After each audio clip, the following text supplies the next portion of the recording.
Y espero, o sea,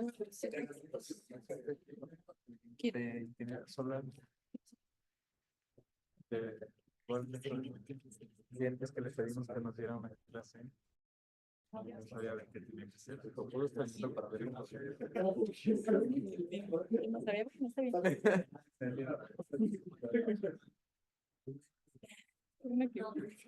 O sea,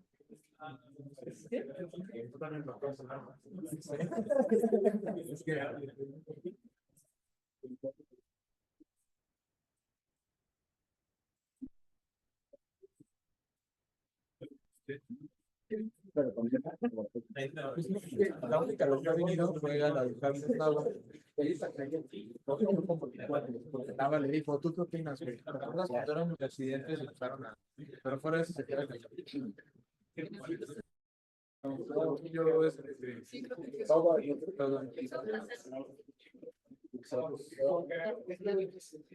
Bueno, pues ya vamos a empezar. Hoy vamos a ver el tema de síndromes nefrológicos, es algo enfocado para nosotros, nos lo va a dar Lili Reza, ya todos la conocen. R4 de aquí. Nos acompañan Omar Fuello, que es nefrólogo del ABC y de Nutri, y Folk, que igual es nefrólogo de Médica y de Nutri. Pseudo, ya casi. ¿Sale? Entonces, cualquier duda que tengan, aprovechen que están todos aquí para ayudarnos. bueno, buenas tardes, ya justo como decía Pindaro, ya nos conocemos. Entonces vamos a ir empezando el tema que el día de hoy, y digo, también antes de empezar, el doctor Solar nos dio...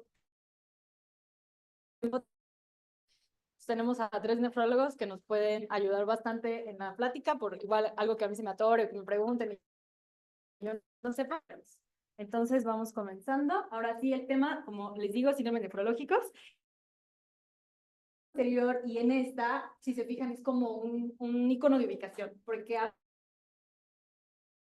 nosotros, sobre todo nosotros de medicina interna, que es demasiado de nefro y que a veces nos puede confundir un poquito hacia dónde vamos, nos sirven para ubicarnos, para ubicar hacia dónde va el diagnóstico y por ende el tratamiento, que igual ya es de nefro, pero la parte diagnóstica, siento que a nosotros esto nos puede servir muchísimo si al menos dominamos la parte inicial de abordaje para mandárselos a los nefros. Entonces, ¿quieres darle uno más? Vamos a enfocarnos principalmente en los 5 que les pongo aquí, que es la hematuria, la proteinuria, proteinuria, nefrítico y nefrótico. ¿Por qué? Porque los otros ya los vieron con, bueno, ya lo vieron en lesión renal aguda y lo van a ver con Folk en enfermedad renal crónica. ¿Por qué estamos hablando de esto? A mí siempre me gusta como empezar la clase de esa manera porque pues nos da primero una forma, una explicación por qué se eligió este tema en el temario de nefro. Digo, ya todos sabemos que la enfermedad renal crónica es una de las principales causas de mortalidad. Digo, y INEGI en 2023, que esta es la última cifra, nos la pone en el número 9, que muchos nefrólogos dicen, sabes que no, estamos antes, pero dicen, bueno, objetivamente está en el lugar 9. Y es justamente lo que nosotros queremos evitar en los síndromes nefrológicos, llegar a la enfermedad renal crónica. Entonces, por eso estamos hablando de esto, es parte de las 10 principales causas de mortalidad y las glomerulopatías representan la tercera causa de la enfermedad renal crónica. Y para agregar, tanto una hematuria persistente se van a asociar a que una enfermedad renal crónica incluso llegue y progrese.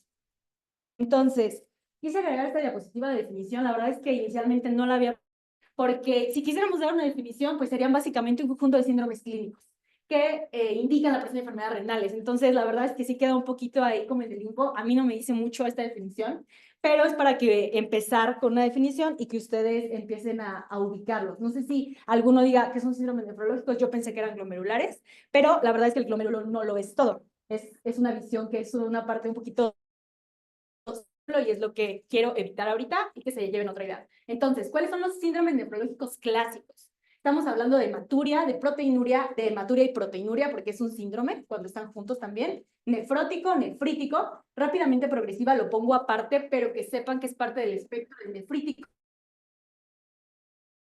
Aparte, siempre tienen que estar junto de la mano del nefrítico. Y pues la lesión renal aguda que ya la vieron, y CKD que las vamos a ver con Folk. Entonces, ya dejando de lado la diapo anterior, que les digo que son los clásicos, aquí el doctor Galindo hizo esta infografía que me parece pues muy dinámica y lo que hace es eso, quiere mentalizar el riñón en 3. Y está más padre porque Está como, entonces, son estos tres compartimentos: es túbulo, intersticio, vasculatura y glomérulo. Que si bien podríamos ir por, no todo va a estar enfocado ni tanto a todo. Es importante nosotros poder hacer esa distinción de tres caminos. Entonces, el abordaje que él recomienda es inicialmente nosotros darnos una idea de la imagen clínica que el paciente tiene. El paciente nos llega a urgencias y decimos, bueno, ya sabemos qué es lo que el riñón hace normalmente, no está haciendo. Entonces vemos que si le está pegando la tasa de filtrado, está con lesión renal aguda y aparte tiene acidosis. Aparte tiene una proteinuria tubular, que si se fijan, aquí dice menos de 2 gramos. Vamos a ir hablando por definición y cómo se clasifica la proteinuria, pero que ustedes sepan desde ahorita que una proteinuria tubular es subnefrótica, menos de 2 gramos, y que aparte, para poder encasillar en una alteración del túbulo intersticio, es precisamente que el túbulo no está respondiendo a lo que está necesitando el cuerpo.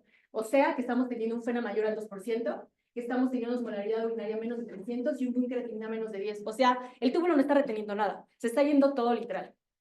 Y ya que dijimos, bueno, el problema pensamos que es el túbulo,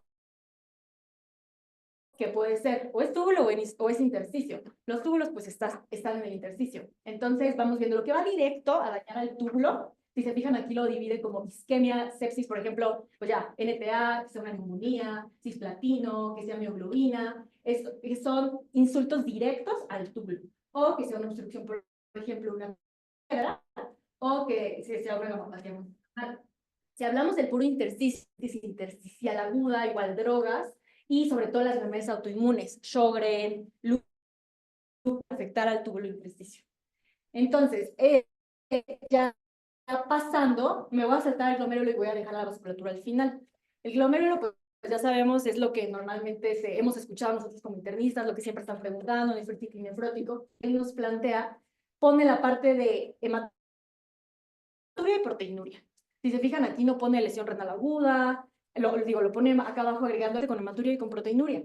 Y aquí un poco más objetivo es el índice albuminuria-creatinuria, que pone el punto de corte punto 4, que puede ser punto 3, punto 4, lo que se ha descrito en la literatura. Y la hematuria glomerular, vamos a ir hablando poco a poco de qué es una hematuria glomerular, que es lo que a nosotros pues nos importa más. ¿Por qué? Porque tenemos que descartar cosas graves.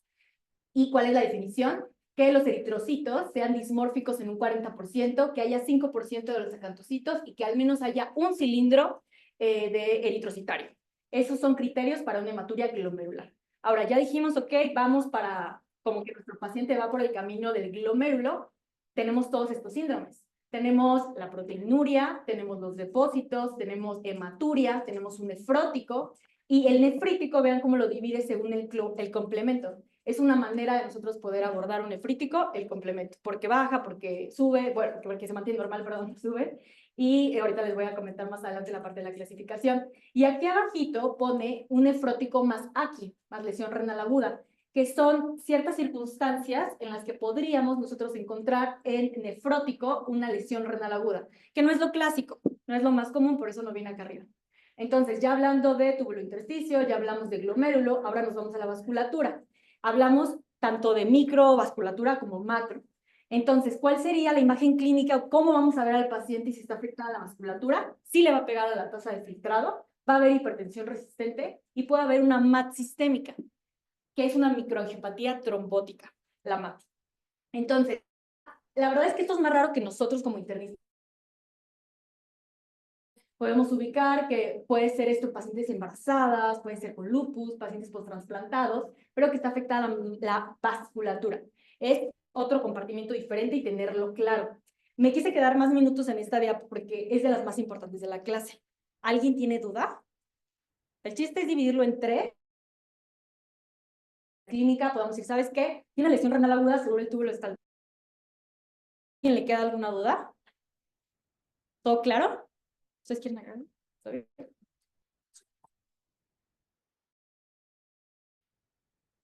Ok, entonces ya metiéndonos un poquito más, encontré esta publicación que es un estudio transversal, es la serie más grande reportada hasta el momento en México, es de Guadalajara, de glomerulopatías, que lo que se analizaron 2000 biopsias y compararon la biopsia con el síndrome clínico.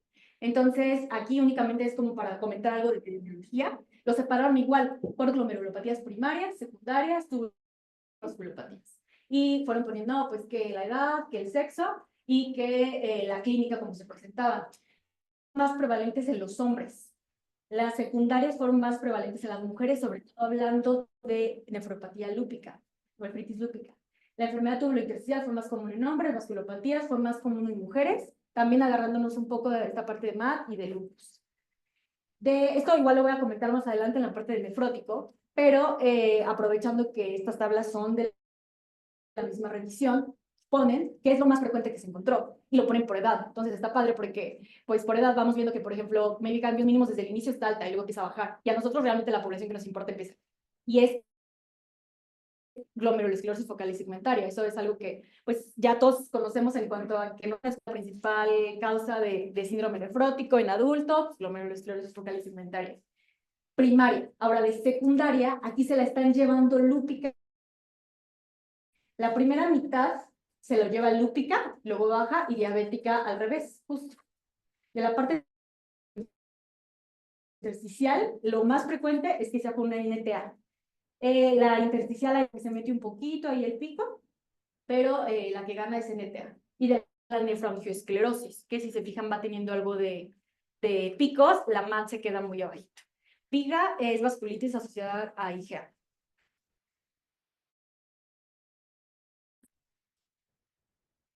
Y justamente de lo que nosotros estamos hablando es del síndrome por edad. Son pacientes que ya dijimos, se analizaron biopsias. Entonces, a mí me sacaba un poco de onda, decía, ¿por qué aquí me están poniendo todos y me dicen que nefrótico es el más común? Pues porque son pacientes que se biopsiaron. O sea, aunque sepamos que la lesión renal aguda en un contexto de, por ejemplo, urgencias, pues nos van a llegar mucho más que nefróticos. Pero aquí son pacientes que se biopsiaron y lo más común que encontraron fue nefrótico.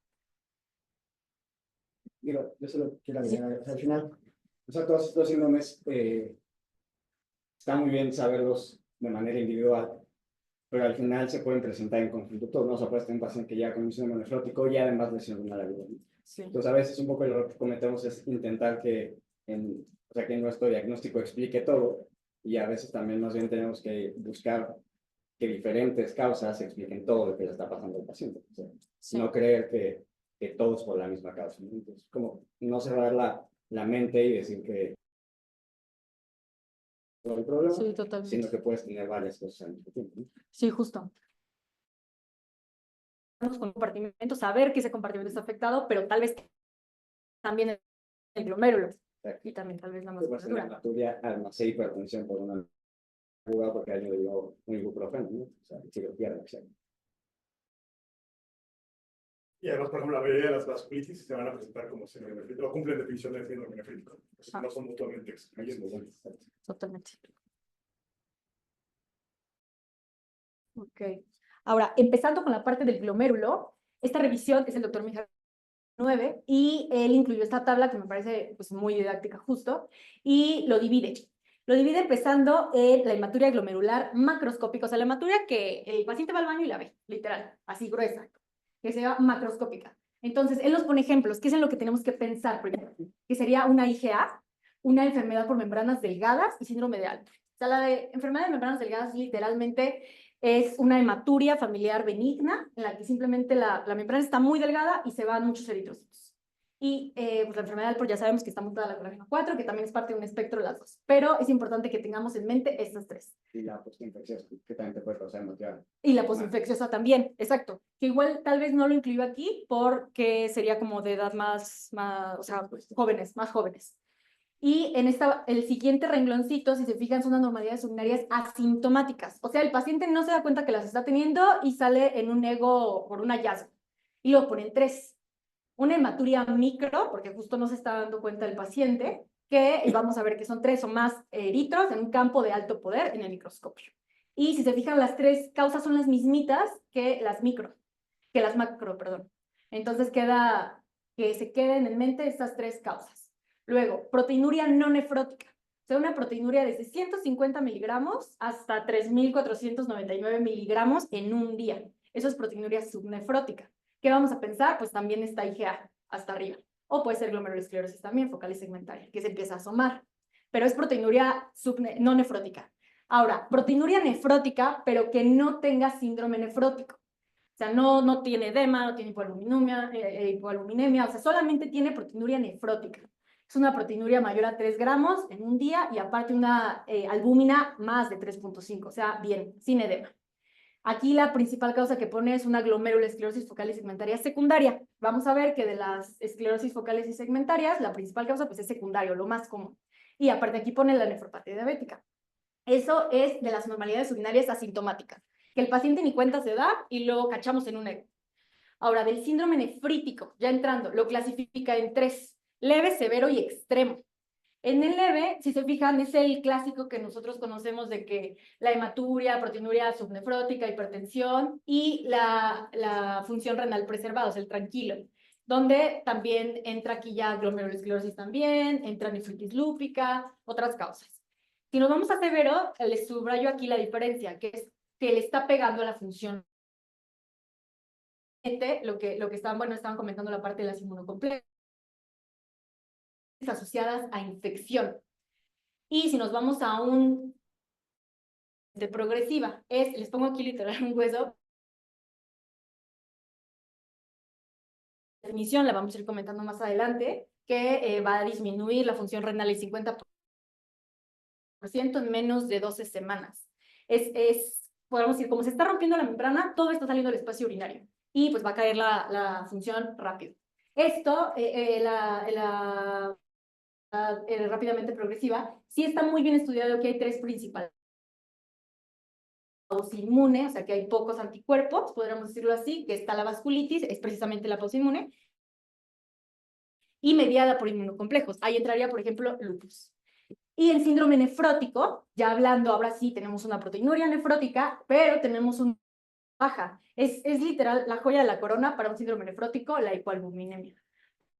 Las típicas causas que ya conocemos, cambios mínimos, membranosa, glomerulosclerosis y lúpica, porque lúpica se puede darnos todo la lúpica. Y ya enfermedad renal crónica, que pues va a ser ya tema de Justo lo que es una proteinuria nefrótica de síndrome nefrótico. No solo es importante, sino porque te cambia el tratamiento, ¿no? Si es un paciente que tiene una nefropatía lúpica clase 5, trata completamente distinto a tener una nefritis lúpica clase 5 con síndrome nefrótico. Completamente el panorama. Y como que sirve mucho tu esquema de decir se rompe el hueso, porque al final se rompe la membrana glomerular y es los hallazgos que vas a tener en la biopsia, ¿no? Se rompe y, como dices, se extravasa todo y entonces te da la formación de semilunas, que es la proliferación extracapilar. Entonces ya se destruyó todo. Entonces es lo más grave que le puede pasar a un riñón. Bueno, un glomerular. No son las glomerulocéntricas. ¿Alguien tiene una duda? ¿Todo bien? Okay. ¿Sí alcanza a escuchar lo que dice Omar? ¿Sí? Okay, súper. Bueno, vamos a comentar un caso. Yo se los voy a leer y ahorita alguien me ayuda. Mujer de 30, es un caso real. 38 años, se fue. Ahí está. No tiene antecedentes ni familiares ni personales que nos importen. Es abogada y viene para un check-up. Viene al CIDIT. Te entrega laboratorios y el siguiente ego dice que no tiene ningún síntoma ni tampoco está menstruando. ¿Qué más te interesa saber?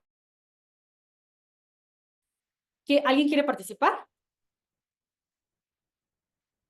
Es que no te conozco, pero... Pues, ¿Cómo te llamas? Mario. Ah, súper. Cuando se cumple con el mercurio, hay unos hijos que tiene 12-0.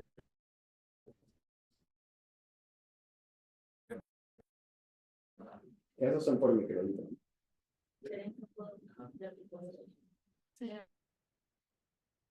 Pero bueno, o sea, sí, sigue. Pero solo para que no creas que ¿Mande? por microlitros. No, fue un check-up, literal fue un check-up. ¿Y qué otra cosa le preguntarías? O sea, ¿qué quieres saber de ella? Si tiene síntomas urinarios. No tiene. ¿Se tenía infecciones recientes? No, tampoco. ¿Tomándote? No, tampoco. ¿Algo más? ¿Antecedentes familiares? No, tampoco, no tiene. O sea, de más abierto. No tiene tampoco. Es la primera vez que ha tenido mercurio. Ella ni siquiera sabía que le había salido y dice, a mí nunca me han comentado nada. Ella sana, abogada sana. Justo los signos bien. No, tampoco. ¿Mande? La regla, no, tampoco. A ver, de los laboratorios, les interesa verlos, ¿no? Aquí se supone que te ponen el sedimento en médica.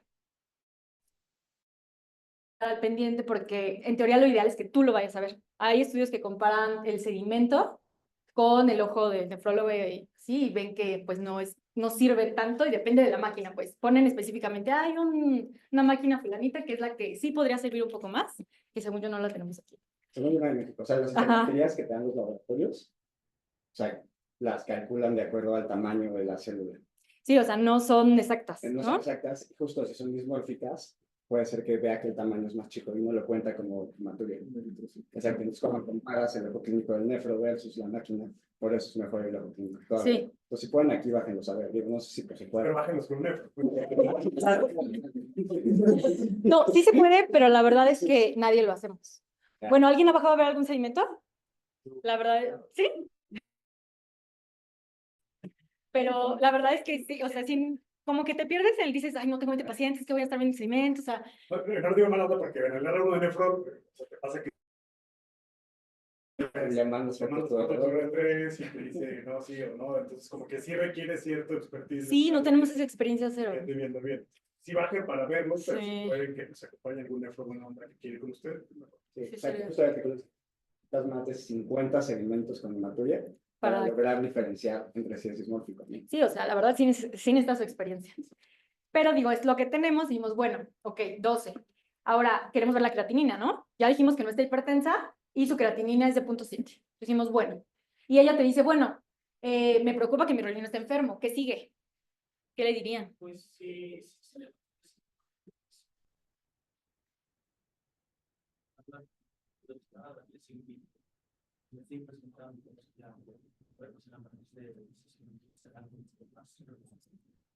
Sí, muy bien, justo. O sea, lo que más bien nos tiene que quedar es que no le decimos, ay, no, no pasa nada, es de una vez y lo olvidamos. Justo, hay que seguirla, hay que volverla a citar y repetirle el ego. Ya que descartamos, al menos ahorita nos está diciendo, ¿sabes qué? No tengo enfermedades, no tengo síntomas, los signos están bien, el resto de los laboratorios están bien. O sea, literalmente es una hematuria aislada. Está perfecto.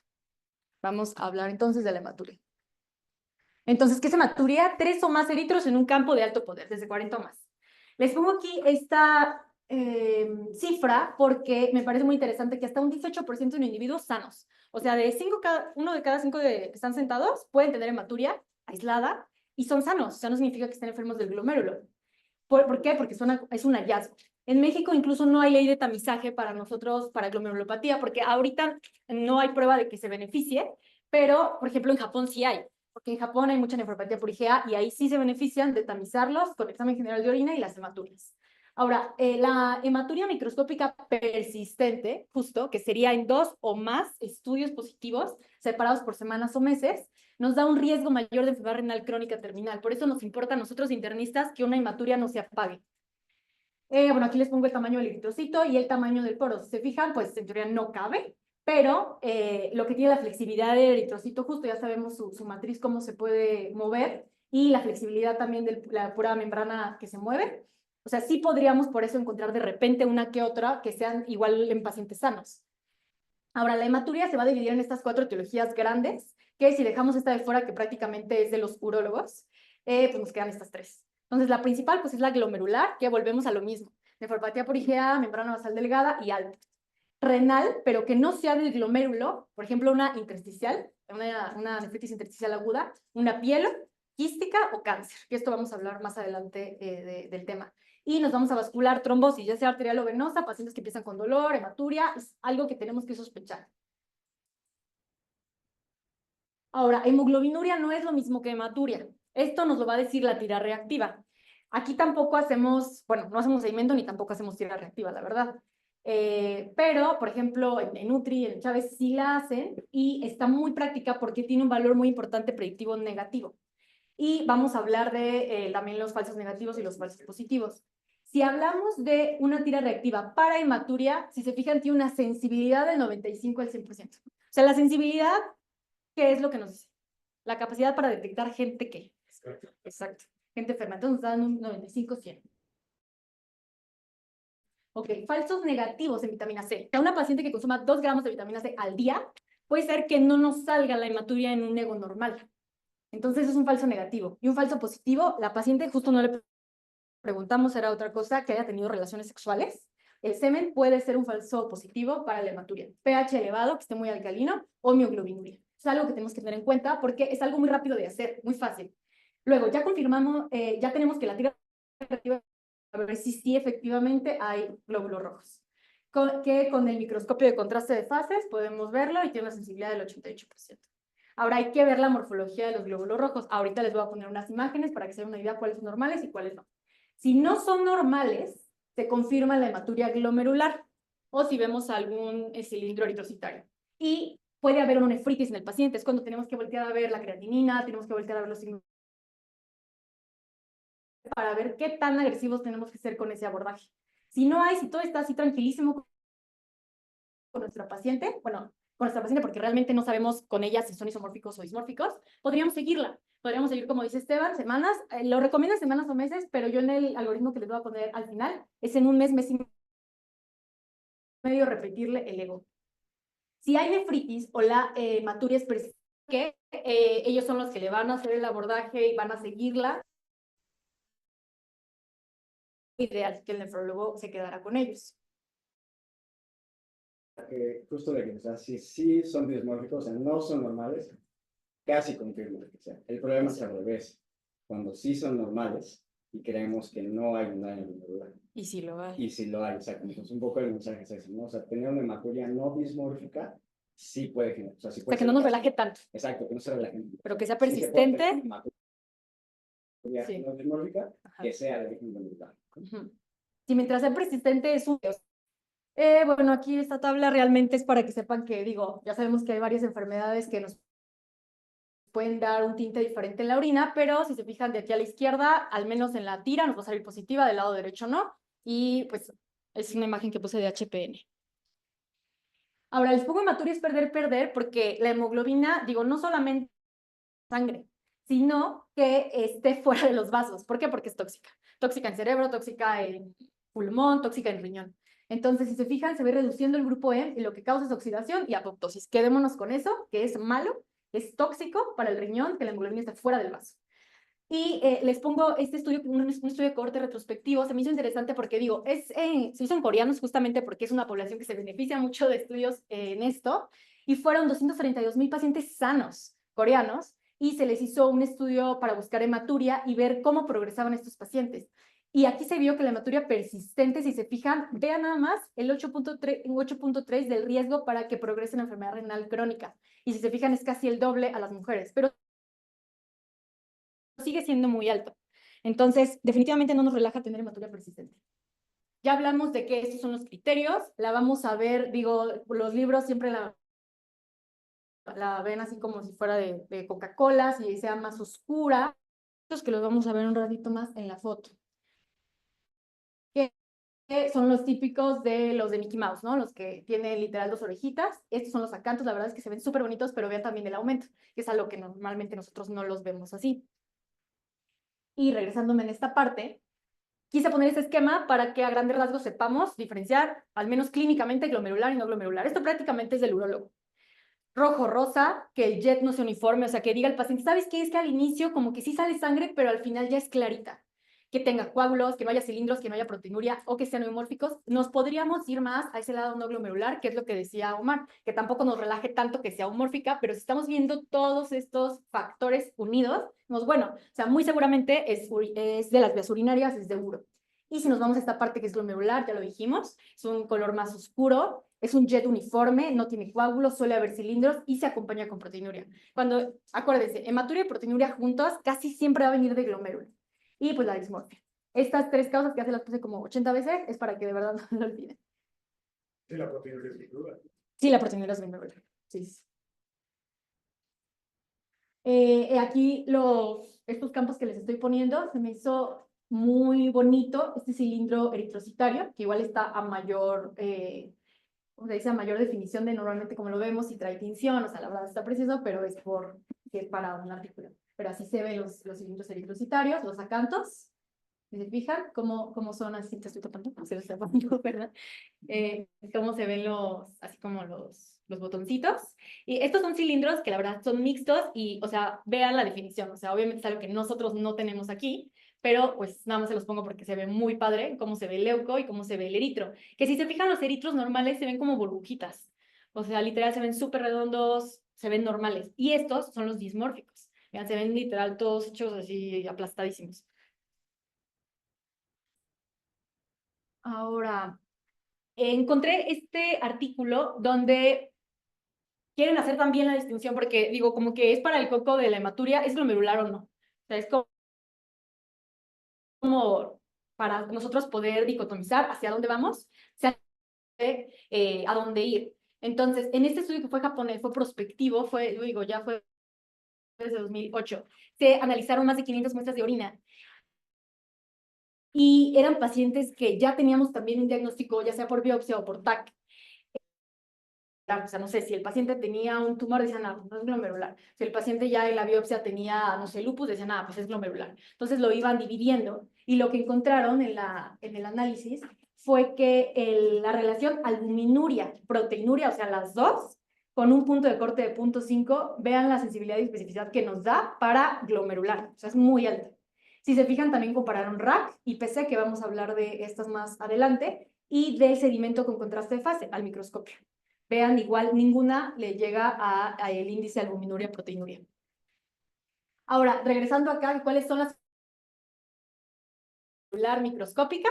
Igual, las tres para que quede muy claro. Y en este lado, o sea, por ejemplo, Alport, podríamos decir que 9 a 10 pacientes, o sea, 90 a 100 pacientes de los 100 pacientes, se presenta con hematuria muy alta. De fin les pongo de membrana delgada y pues la nefropatía por IgA en 40%. Ahora, aquí esto lo agregué porque no solamente importa cacharlo y diagnosticarlo. Por ejemplo, digo, esto es más para nefro, pero el paciente, aunque ya esté diagnosticado, no sé si nos llega a nosotros por control de lo que sea y sabemos que tiene una podocitopatía, si el paciente sigue teniendo hematuria y proteinuria, es malo. Es una red flag para que progrese. Ahora, hablando, quise meterme ya nada más de hematuria a la parte de cáncer y de anticoagulantes porque me parece importante para medicina interna. Y resulta que se encontró, ya tiene tiempo, se hizo el DETECT trial, que el 10% de los pacientes con hematuria tienen cáncer. Entonces, esto llevó a que dijéramos, un paciente que tiene hematuria persistente se tiene que estratificar en el riesgo de cáncer genitourinario para nosotros decidir si le hacemos o no cistoscopía. Entonces, que sepan que el cáncer puede dar tanto micro como macro, que es principalmente el de vejiga en hombres, sobre todo en hombres, pero también en mujeres. Pues ahorita vamos a hablar de esta estratificación del riesgo. Ahora, ¿qué pasa con el paciente anticoagulado? Hay muchos estudios que se han hecho porque, claro que ha sido un boom, que si el paciente se tiene que anticoagular, el miedo de que, oye, me va a sangrar. Entonces, desde el 86, que la ACCP dijo, no sabes que bájale las dosis anticoagulantes porque la gente está sangrando, se empezaron a hacer estudios anticoagulante o es culpa de tu paciente que tiene algo en el endotelio. Entonces, se encontró que no era culpa del anticoagulante, que no estaba asociado. Digo, para ya saltarme un poquito, lo que se concluyó es que si al paciente le toca la dosis plena de anticoagulante, se le dé. Pero si sangra, hay que asumir que no, o sea, más bien no asumir que es por eso. Hay que abordarlo como cualquier otro paciente. Y ahora sí, llegando a la parte del esquema final del abordaje de hematuria. El paciente con hematuria, inicialmente pues le podemos hacer su tirita. Ya dijimos cuál es la sensibilidad y si en caso de que fuera negativa, pues nos vamos a esto, literal. No sé si a ustedes les ha pasado que han comido de que las obleas rojas y se les pinta la orina roja. Y la verdad es que los pacientes se preocupan y llegan al consultorio, es que estoy haciendo sangre. Pero, o sea, no es sangre, estamos de acuerdo. Y betabel y así. Entonces es la pseudohematuria que al paciente le estresa demasiado. Entonces, ponle, ya le hicimos la tirita, salió positiva. ¿Qué nos tenemos que ir? Otra vez, vámonos a creatinina, vamos a ver signos vitales, vamos a revisar al paciente. Y vamos a ver el sedimento. Si están dismórficos los eritros, estamos diciendo que estamos ante una hematuria glomerular. Y lo que hacemos es repetir el estudio en caso de que todo lo demás esté bien. Hablando de creatinina, hablando de que el resto del ego está normal, que el paciente no tiene proteinuria. O sea, literalmente lo que tiene es hematuria glomerular aislada. Ya dijimos, le vamos a repetir el ego y en caso de que sea persistente lo mandamos al nefrólogo. Eso es lo que tenemos que hacer. Ahora, si el paciente no tiene dismorfia en los glóbulos rojos, tenemos que ahondar más, a ver, sin molestias urinarias, alteraciones o que tenga piedras, que ya va más dirigido. Se ve como feo. Pero, ajá, que vaya más dirigido, pues ya sería pedirle TAC y resolverlo. Si no está con el uro, pues que vaya. Y aquí vamos a evaluar el riesgo de cáncer. Es en esta tablita que no se ve, ¿sí se ve? Más o menos, ¿verdad? No se lo puede poner zoom. Bueno, igual yo se las voy diciendo, que básicamente es la edad, es el índice tabáquico. Eso tampoco se lo preguntamos a la paciente, se me fue decirles si fuma o no fuma, porque eso es un factor de riesgo para cáncer de vejiga que lo tenemos que poner aquí. El índice tabáquico, que si tiene antecedentes familiares de cáncer, también es importante. Entonces lo ponen en bajo, en moderado y en alto.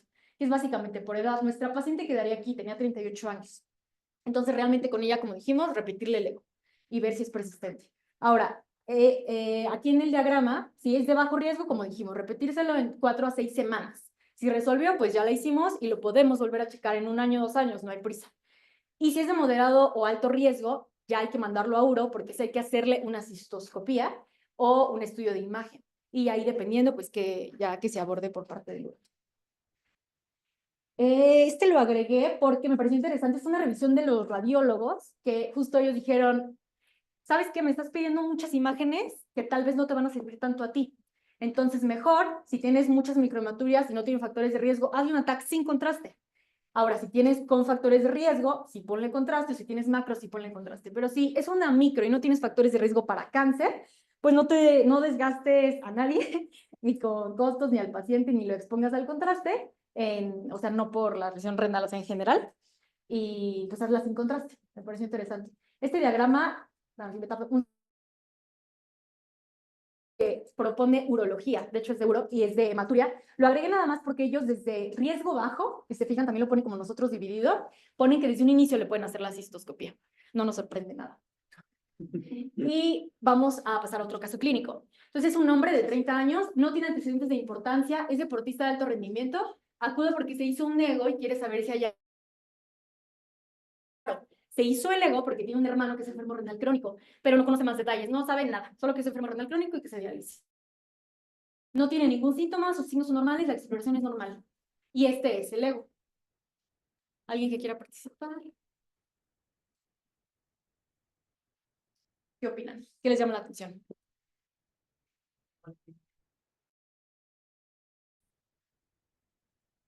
Ajá, tiene hematuria, tiene proteinuria.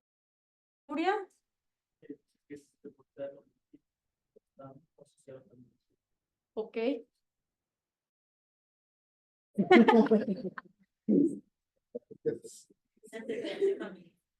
Sí, o sea,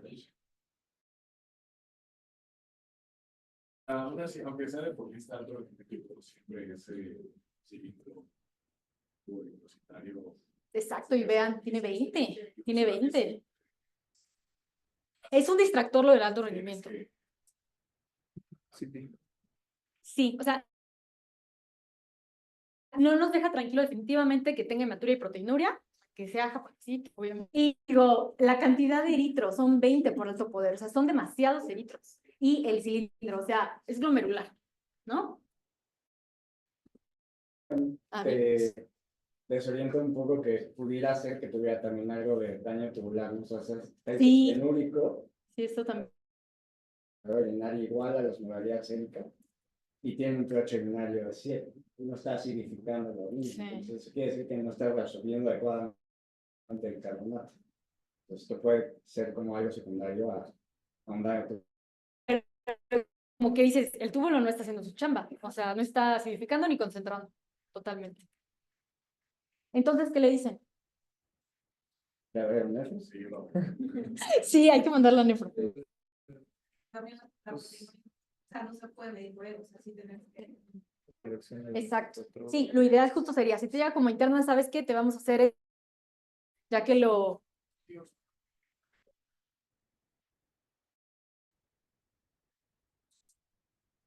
$300, justo es el umbral. Ok, entonces, ya entrando a proteinuria, ¿ahorita tiene alguna duda de hematuria del abordaje? Ok, es lo que nosotros nos toca, inicial. ya después pues ya vimos nefro o uro le va a tocar. Entonces, empezando proteinuria, muchísimo tiempo, y la verdad es que si hay burbujas en la orina, algo no gusta.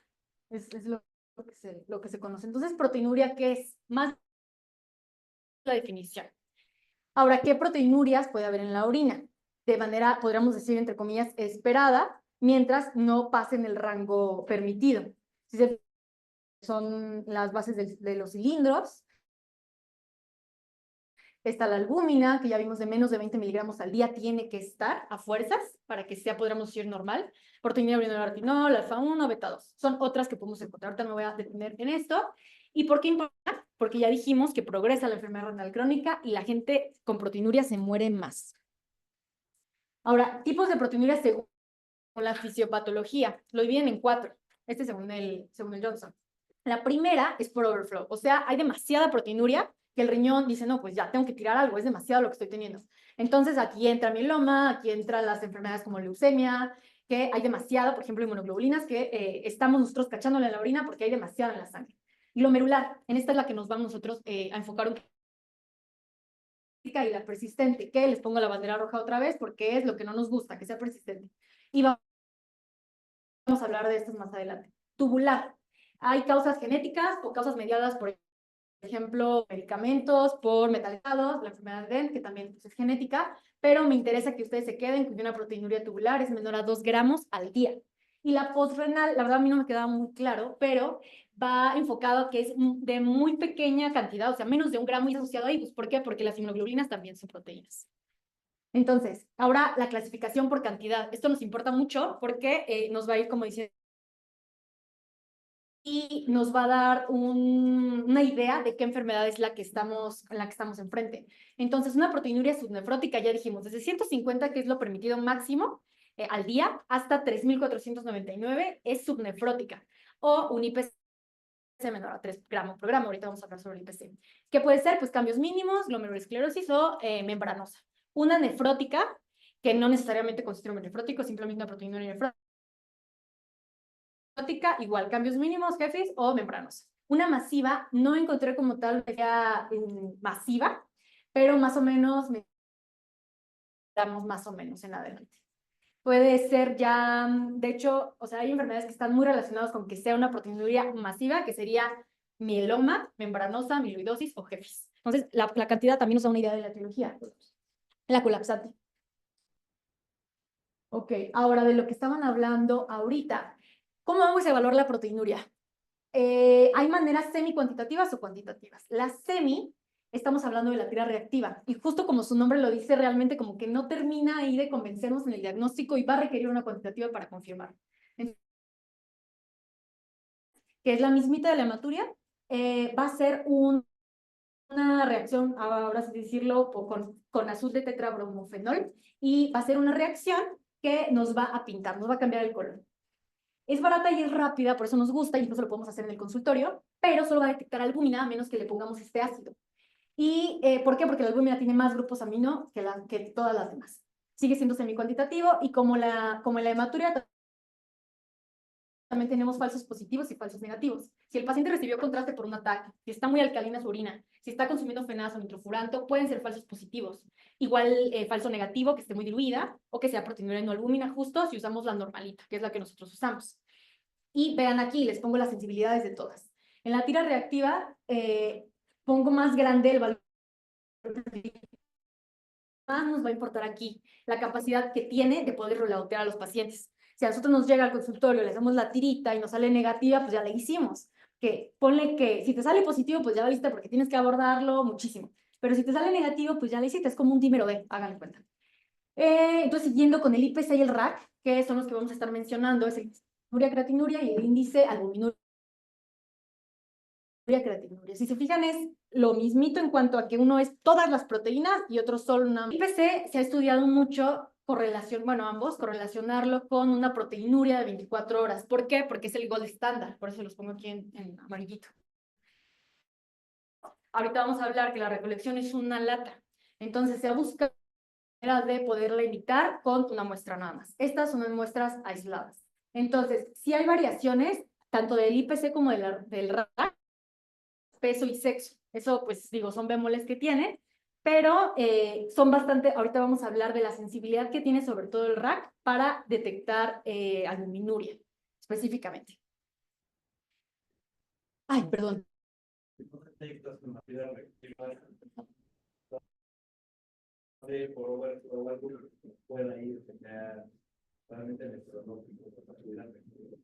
Todo lo celular, todo lo celular. ¿No? Ajá.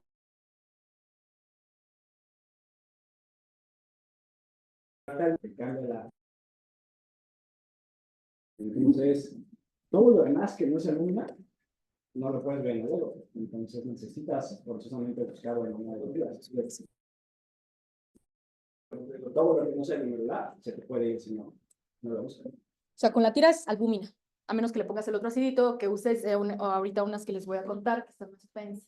La recolección de orina tienes que pedir tanto albúmina como proteínas, o sea, de 24 horas, o pides solamente proteínas.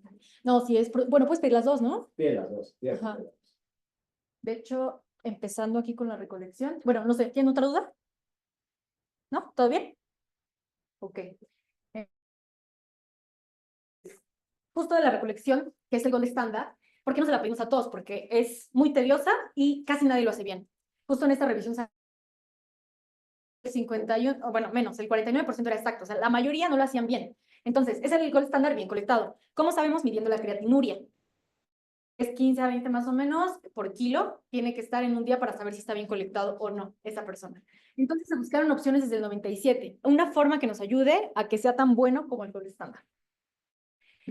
Esta revisión, que justo me pasó más reciente, lo dividen en semi-cuantitativos y no cuantitativos. La verdad es que, digo, no me voy a meter en cosas como ya más de laboratorio, que es por turbidimetría y colorimetría y esta parte, pero que sepan el valor que tiene justamente predictivo negativo. Es lo que me gustaría que se lleven. Si no está, ya los reloteamos. Y que hay varias. O sea, aquí, si se fijan, les puse fotitos de unas tiras que son como más, por ejemplo, van con anticuerpos, pero bueno, no sé si las tenemos en México. Sí. Y bueno, yo no he visto que las use, pero digo, yo he visto muchas. Ajá, pero si se está más pro, pero siguen siendo un método semi-cuantitativo. O sea, que se lleven eso, que aunque la tira sea más pro, necesitas a fuerzas confirmarlo con un cuantitativo.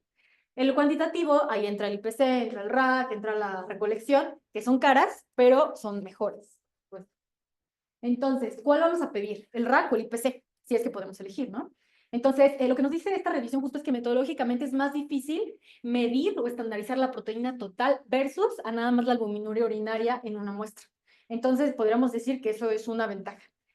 Ahora, el IPC, justo en esta revisión, si se fijan, se compararon ambas con la proteinuria de 24 horas y si se fijan, correlaciona un poquito mejor el IPC, pero fue porque es justo como preguntaba Grecia, proteinuria de 24 horas. Y si lo ponemos aquí en esta tablita que está como muy esquemática, si hacemos este ejemplo, por ejemplo, de abajo, de proteinuria de rango nefrótico que está en 2200, el RAC, y el IPC está en 3500 y lo comparamos con una albuminuria de 24 horas, pues nos va a salir lo mismo. O sea, nada más es cuestión de justamente pedir albuminuria y proteinuria. Si es que arriba de una proteinuria, arriba de 3 gramos, empieza ya a perder la relación del RAC. Pero todos te sirven para saber que está muy alta, pues, pero si quieres realmente saber cuánto está. Pídele de 24 horas. Empieza a ser menos. La relación. Nada más depende del ensayo que hagan, digo, obviamente es mucho más específico de lo que ibas a hablar antes, pero por ejemplo, en nutrición, la medición de albuminuria se satura. Entonces, no, o sea, no te da más allá de, creo que como 5 gramos. Bueno, A veces hasta de 2, o sea, no te da más allá. Aunque el paciente tenga 8 gramos de albuminuria, como se satura el ensayo, ya no te detecta más. Entonces, eso no quiere decir que no tenga más, ¿no? O sea, a veces no tenemos que hacer la recolección a veces. Sí, justo, o sea, si cualquiera de los dos sale anormal, uno pensaría, no, pues me voy al 24 horas, ¿no?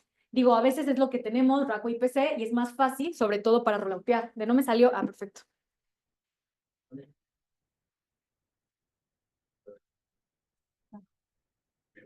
Estoy buscando. O sea, un IPC podría salir elevado. el rango bajo y tal vez hablando de una proteinuria sobre ejemplicidad, porque Sí, que no sea albuminuria. y tú usas RAC tal vez pensando a esta proteinuria, o sea, tal vez tengo IPC de 2 gramos, y esa albuminuria es de 1.5. Entonces no te da para ver, o sea, pero esta albuminuria está siendo más importante que la proteinuria total. Entonces te voy a hablar, por ejemplo, no sé. Sí, RAC tiene sensibilidad para glomérulos. Si este daño por ejemplo, enfermedad no diabética está habiendo más, está empezando. Puedes tener las dos, o puedes tener daño glomerular y daño articular, y tener proteína de antes.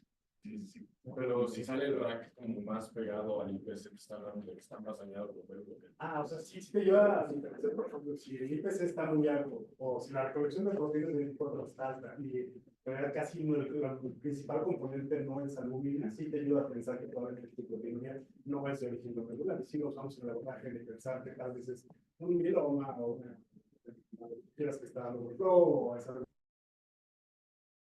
sí ayuda la relación de eso. O sea, no tiene que ser más o menos 60 albúmina para que pienses que es de origen glomerular. Te ayuda a alimentar. Sí. Los dos entradas. Eso depende. Si tú tienes un paciente con diabetes, que sabes que es nefropatía diabética, pues incluso ni siquiera le vas a pedir una recolección. O sea, con prioridades del RAC y seas más o menos en qué proteína. O sea, no todos los pacientes le vamos a hacer un abordaje completo, especialmente viendo la prioridad de la patología que tiene diabetes. Lo que tiene diabetes le hace pues, diabetes un RAC que tiene 100, pues ya sabes que es por su, o sea, o lo más probable es que sea por su proteína y que no tiene caso que gasten todo lo demás. En especial si no tiene otra manifestación, debe pensar que vale la pena darle una abordaje.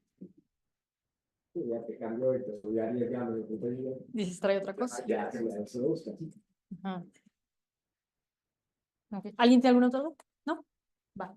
De esta revisión, lo que me gustó fue, bueno, de Australia y fue un estudio transversal, fue nada más un momento, y se basaron en la base de datos del Ausbit, que fueron 10,000 pacientes. Entonces, lo que quisieron hacer es comparar justo los dos y vieron que RAC no sirve para albuminuria, o sea, para glomérulo, alta sensibilidad y especificidad, lo cual no fue con IPC, lo que comentábamos ahorita. Y también en este otro que encontré es que tanto IPC y RAC podrían ser un poco más consistentes en cuanto a la cantidad. O sea, para mayor a 50, aquí tener esta, que es más alta. Si fuera, o sea, si es menor, si es menos de 50, nos va a dar un bajita. Y especificidad nos va a dar más alta. No sé si, no, ahí me confundí, perdón. O sea, con que sea mayor a 50 a 500, va a ser una mayor sensi y especificidad. ¿Sí? Ok. Y bueno, los valores, igual ya los estuvimos comentando ahorita, nada más para que los tengan ahí cerca. La parte de la tira reactiva, como comentaba Alfredo, la parte o el umbral de la tira es de 300, pero son miligramos en 24 horas. Aquí la parte de, como lo traspolamos en la tira, son de miligramos por decilitro. Entonces, una cruz sería justo de 30 a 100, que serían prácticamente 300 en 24 horas. O sea, es el umbral. Lo que Y podrías va hacer, subiendo. o sea, podrías calcular cuántos decilitros hay en los litros que orinó el paciente y traspolar los miligramos, y pues lo puedes calcular, pero bueno, está más difícil hacer eso. Acordate que una cruz es un 30. Pues, digo, también se puede, o sea, justo, o sea, o si la tienes a la mano la tableta, pues ya, o sea, Sí, sí. también. Ahora, el IPC, ¿cuál es el punto de corte? Si se fijan, aquí les pongo diferentes medidas, pero es igual gramo sobre gramo, sería el punto de corte 0.2, o ya si quiero usar miligramos sobre miligramos, dependiendo de los pacientes, que equivaldría justo a 2 gramos en un día. El RAC, el punto de corte, pues serían 30 para ser anormal, miligramos sobre gramo de creatinina. Y la recolección, pues ya dijimos, desde 150 es anormal. Y ya la clasificaríamos como ya lo vimos, es subnefrótica, nefrótica. Ahora, la parte de la albuminuria. La albuminuria, el punto de corte es de 20 a 30 al día, para que sea anormal el riesgo de enfermedad renal crónica terminal, porque la gente se muere más y tiene mayores enlaces cardiovasculares. Y esto va aumentando conforme la cantidad. Entonces, se fijan aquí, más de 300 miligramos por gramo, o 47 veces mayor que enfermedad renal crónica terminal. yo le quisiera pedir a mi paciente estas pruebas. ¿Hay alguna manera en la que yo pueda homologar la toma de la muestra? O sea, ¿existen variaciones a lo largo del día de estos niveles? Sí, Se lo voy a pedir cuando lo quiera dar. Quiero ir comparando cómo lo puedo homologar. Justo, decir algo y igual Omar que me complemente. Aquí justo era lo que iba a decir de la ortostática. Es importante que sea la primera orina de la mañana para quitar ese bemol del ortostatismo. Entonces, bueno, lo que se comenta es que sea la primera orina de la mañana, al menos para homologar eso, pero no sé qué más podríamos agregar ahí. eso, o sea, justo lo que te decía, la ortostática, y en realidad después pides una muestra de orina al azar, ¿no? O sea, te llego a las 4 de la tarde, que te vas a ¿no? Entonces, lo pides al azar y ya si te sale alterado y demás, pues está muy elevada la proteína y demás, ya mejor verían otra cosa, depresión, lo que sea. Sí hay variaciones a lo largo del día, hay variaciones en función de la presión arterial, hay variaciones en función del sexo, o sea, hay un montón de cosas que podrías considerar si eres completamente estricta. Digo, la diferencia, el valor de diferencia en realidad en las mediciones pues, también son más o menos uno de porcentaje. Para el día a día. Sí, de verdad. Y algo que te va a ayudar mucho es que calcules los índices urinarios ante una muestra de orina de 24 horas como las muestras de orina. O sea, por ejemplo, si tu abordaje registra la colección de orina de 24 horas, tiene que calcular la X, IPC, ver los índices urinarios, ya los puedes comparar con lo que se refiere a la gente. Tú puedes ver que para puedes medir un IPC que te salga 300 miligramos dentro de colección tenía un gramo. Okay. Luego. Y de lo que justo íbamos a comentar de la ortostática, y justo divide en la ortostática, a veces no queda tan claro, la orina de 24 horas la pueden dividir en 16 y 8 y ver las mediciones. Y ya la podemos olvidar. La transitoria es porque puede aumentar por fiebre, por ejercicio, embarazadas, crisis convulsivas, o sea, estados hiperadrenérgicos nos puede dar algo de proteinuria, porque hay alteración en la hemodinámica renal. Y la persistente es la que ya dijimos como 10 veces que no nos va a gustar nunca y que la tenemos que confirmar y abordar. Digo, esto ya puede ser que del lado en el que ya le llegó tal vez de 500 miligramos al día, o sea, estrictamente tiene proteinuria, pero tiene menos de medio gramo al día, y la tasa es normal, y todo es normal, se podría vigilar, pero por el nefrólogo. Nefrólogo es de confianza. De albuminuria, lo que quise agregar aquí es que, digo, no hay ninguna duda de que la albuminuria es mala en cuanto a cardiovascular. Vean los OR, desde falla renal, desde arritmias, EBC, o sea, aumenta muchísimo la albuminuria, o sea, nadie nos va a gustar nunca tener albuminuria. Este esquema ya para terminar la parte de proteinuria, porque también ya se acabó el tiempo. Nada más para puntualizar la parte de ya de lo que nosotros vamos a hacer en el consultorio con el paciente cuando nos llega. Llega la parte de que la tira reactiva, ok, es positiva. Podemos pedirle un RAC y PC 24 horas. Digo, idealmente ya comentamos que si se puede, digo, si no tienes IPC y solo tienes RAC, le pides RAC o viceversa, y si sale normal, pues ni modo, nos vamos a 24 horas. Ahora, ya que vimos específicamente cuántos gramos de proteinuria tiene y medir la tasa de filtrado glomerular y si está alterado o algo que no nos gustó, se va directo a nefro y él decide si se biopsia o qué sucede. Pero si tiene una tasa de filtrado normal y está en un rango no nefrótico, pero el problema es que si fuera persistente, o sea, ya regresándonos acá, sí lo tenemos que mandar a nefro. Una proteinuria persistente lo tiene que ver nefro. Pero si el paciente realmente no tiene nada más, lo podemos vigilar también. O sea, se parece mucho a la hematuria, a mi parecer. ¿Alguien tiene alguna duda? ¿No? La parte de proteinuria y hematuria, la verdad, es muy rápida porque es literalmente unir los dos temas que acabamos de decir, solo que cuando están juntos es el problema. Nos va a decir que el glomérulo es el tema. Entonces, justamente les pongo todo porque literal se me hizo así como hematuria, proteinuria juntos. Entonces, o sea, si se fijan, volvemos a las... Tenemos un síndrome hematuria proteinuria en un paciente, aunque sea mexicano, o sea, no tiene que ser japonés. En esos tres, porque es lo más común también aquí. Ok. Ahora, eso es lo único que vamos a hablar de hematuria proteinuria y vamos a hablar rapidísimo de nefrótico y nefrítico. No me voy a meter ya como tal a las glomerulopatías porque van a tener una clase con el doctor Mejía, pero conmigo nada más vamos a ver lo genérico. Entonces, vamos a ver la definición de nefrótico y nefrítico. Si se fijan, se me hizo fácil ponérselos así y que vean que pueden overlap entre los dos. Si se fijan, ambos pueden tener proteinuria, solo que nefrótico, pues estamos esperando que sea más de 5, aquí menor. Pues los dos pueden tener edema, los dos pueden tener hematuria, los dos pueden hacer lesión renal en ciertas circunstancias. Y si nos vamos a nefrótico, lo que sí o sí tiene que tener, ya dijimos, es la hipoalbuminemia. El rango nefrótico en la proteinuria, la lipiduria y la dislipidemia. En nefrítico ya sabemos la hipertensión, oliguria y el rango subnefrótico de la proteinuria. Es lo característico que tenemos que tener. Ahora, esta imagen me gustó porque ponen el espectro de ambas, una en cada esquina, y en nefrótico pues va a haber lesión prioritaria. En nefrítico va a haber inflamación. Entonces, si nos vamos lupus, como les comenté, nefrítico, nefrótico, puede hacer todo. IgA también, si se fijan, es muy prevalente en cuanto a las manifestaciones. Y en cada extremo, si se fijan, viene de allá para acá, cambios mínimos, glomerulosclerosis, membranosa, diabética, amiloidosis, y acá pegado a hematuria, pues antimembranosa glomerular, vascular, membranoproliferativa, que están más encaminadas a un nefrítico y a una rápidamente progresiva. Entonces, bueno, ¿no? Y les decía, del complemento. Esto a nosotros nos va a servir como internistas porque no solamente puede estar disminuido en enfermedades renales, también sistémicas. Y si está disminuido es porque está consumido el complemento. Entonces, ahorita yéndonos a la parte de que nos importa que está disminuido, en enfermedades sistémicas, ¿quién? Pues la verdad es que el lupus a todos siempre es al menos para mí es lo primero que pienso en un complemento bajo. Pero no es lo único. Puede ser endocarditis, puse algunas, la verdad no son todas, crioglobulinemias. Renales, nefritis lúpica, postinfeccioso y membranoproliferativa son de las que se comentan casi siempre que el complemento va a estar bajo.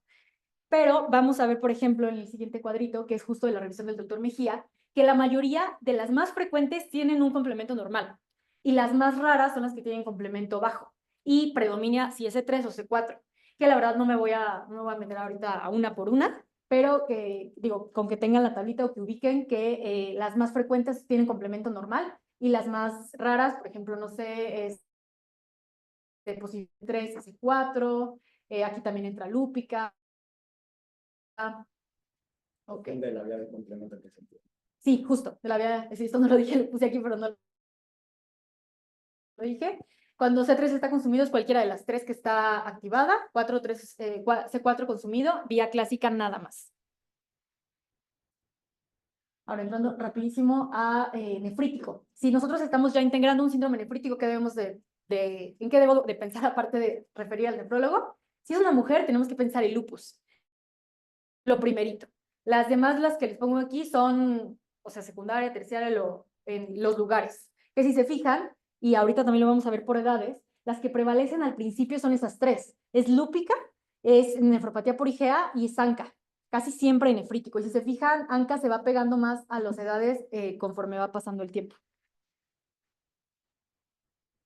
Ahora, importante, el prototipo de una glomerulonefritis, que es un nefrítico, es la postestreptocócica, hace rato como decía Omar, pero realmente no la vemos tantísimo como vamos a ver una nefropatía por IgA. Es la principal causa. Y les estoy poniendo nada más una diapo de la nefropatía por IgA, que es la enfermedad de Berger, justamente porque ya lo hemos comentado como 10 veces, me parece muy importante que se les quede algo de la nefropatía por IgA, es que antes se consideraba que una enfermedad muy benigna, y justo aquí por eso les pongo un lobo que está vestido de oveja, porque va a seguir poco a poco progresando una terapia de reemplazo renal a los 20 años de diagnóstico. O sea, si estamos diagnosticando a alguien a los 30 años, a los 50 puede ser que ya que necesite hemo. Pues la verdad sí es algo muy fuerte y es una enfermedad que va a estar gota a gota alterando la tasa de filtrado, proteinuria, hematuria y que puede llegar a enfermedad renal crónica. Entonces, como decíamos, es una enfermedad más frecuente en asiáticos, pero digo, también va a aparecer en caucásicos y en raza negra, pero es 10 veces más frecuente en asiáticos.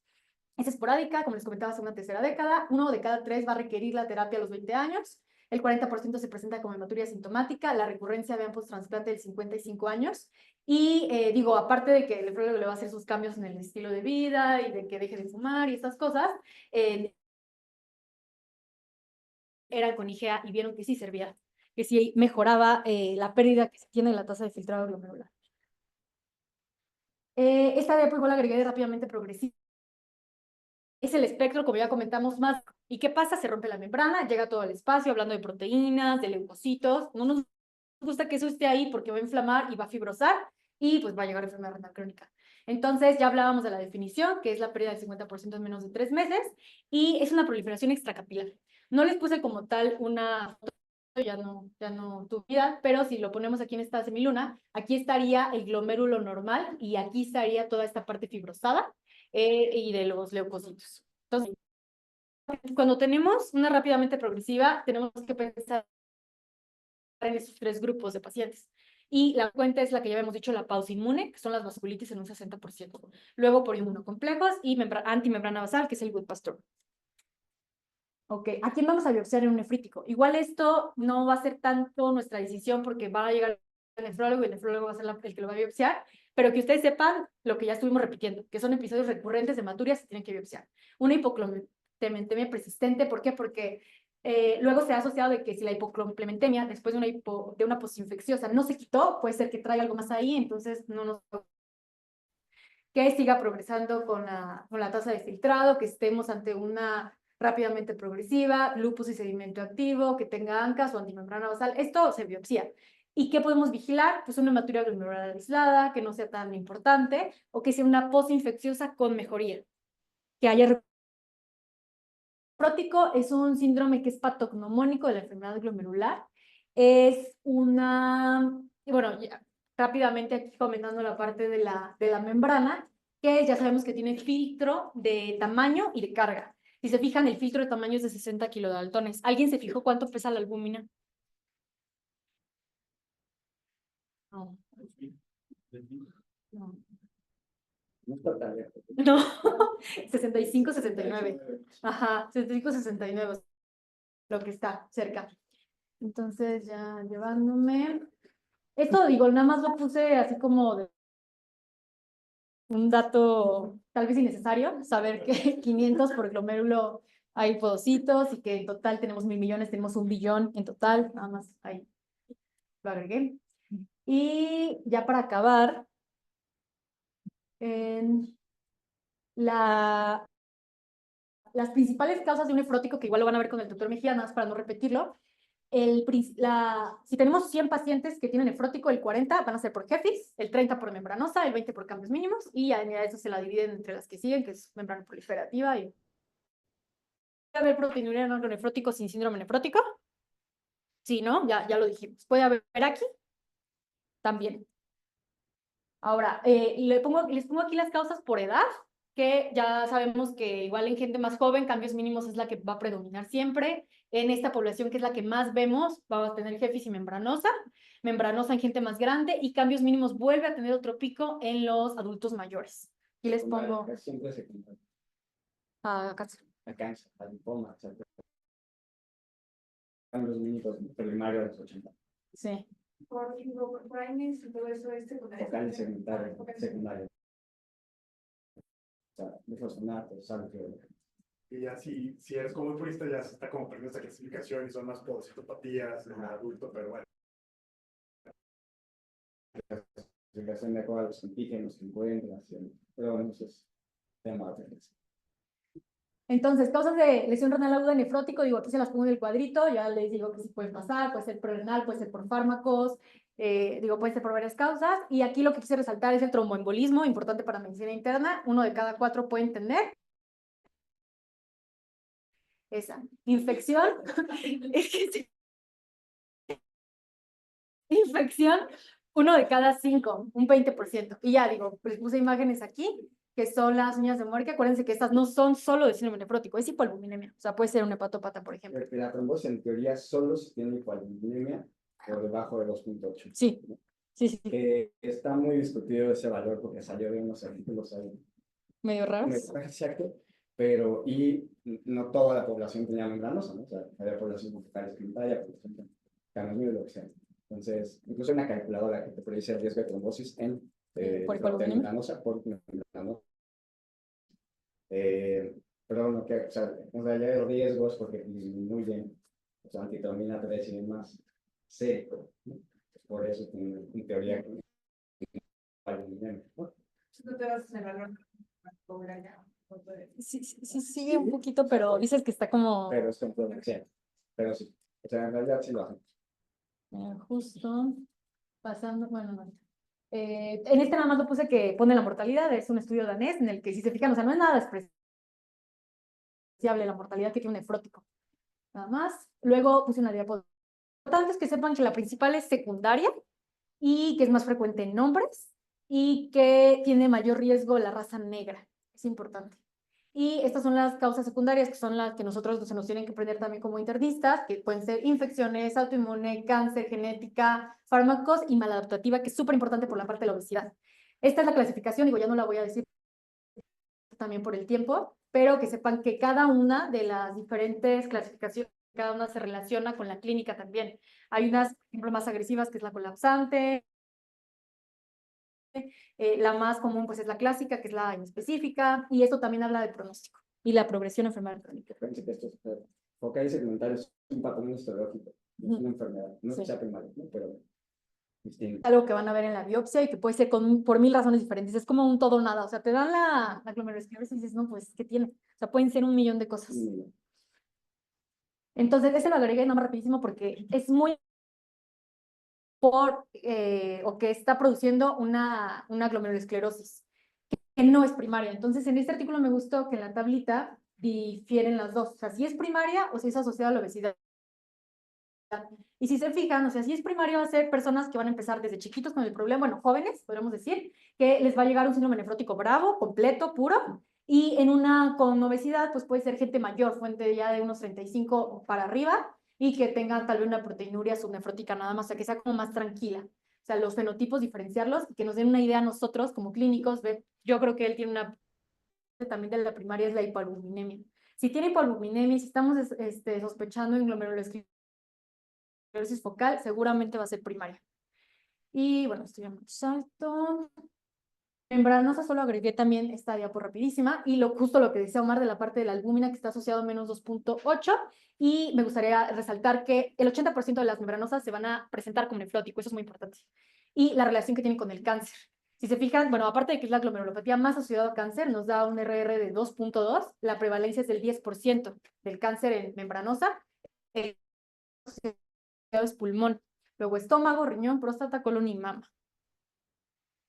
Y ya acabamos, esta literalmente es una diapo, la quise agregar también, porque dije, bueno, o sea, por si algo no, o sea, con que quede que se tiene que hacer el escrutinio, o sea, cómo se debe hacer, no sé si en endocrino vayan a decirlo o no, esto lo agregué porque realmente no tiene que ver con nefrótico, pero es parte de la enfermedad renal diabética. Acuérdense que nefropatía diabética es en la biopsia, enfermedad renal diabética es como lo deberíamos de decir nosotros. Entonces, la prevalencia, pues 1 de cada 3 en la 1, en la 2, 1 de cada 5. 44 van a tener una proteinuria nefrótica, pero solo 9 tienen un nefrótico. Entonces, algo que hace ratito comentaban es que tenemos un paciente que estamos sospechando que tenga la pura nefropatía diabética y que lo hemos desde un inicio y que sabemos cómo están sus proteinurias, que puede ser que hayan ido aumentando, pero muy poquito, que su creatinina también se mantiene basal, diabética y ya. Pero un paciente en el que hay algo que no nos está gustando, que se prendió rapidísimo, que si tal vez estaba tirando 1 gramo y ahorita está tirando 8 gramos, que la creatinina también se nos fue al extremo, como que trae algo más. Entonces, sí se ha visto que en 30% se asocian a otras enfermedades aparte de la diabetes. Sabemos que si nuestro paciente diabético, o sea, no siempre echarle la culpa solo a la diabética, o sea, saber que si hay algo más, algo raro, algo que no nos está encantando, saber que pues sí lo tendríamos que biopsiar para ver si hay algo tratable aparte. Y creo que sí es la última. Ya. ¿Alguien tiene alguna duda? ¿Algo que les haya quedado? Aprovechando que tenemos a los expertazos. No, No. Ya se sabe.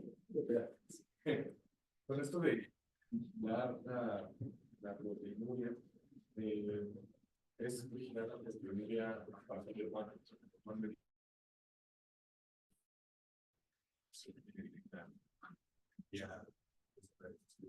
No es simplemente cuando tienes hasta 500 y otras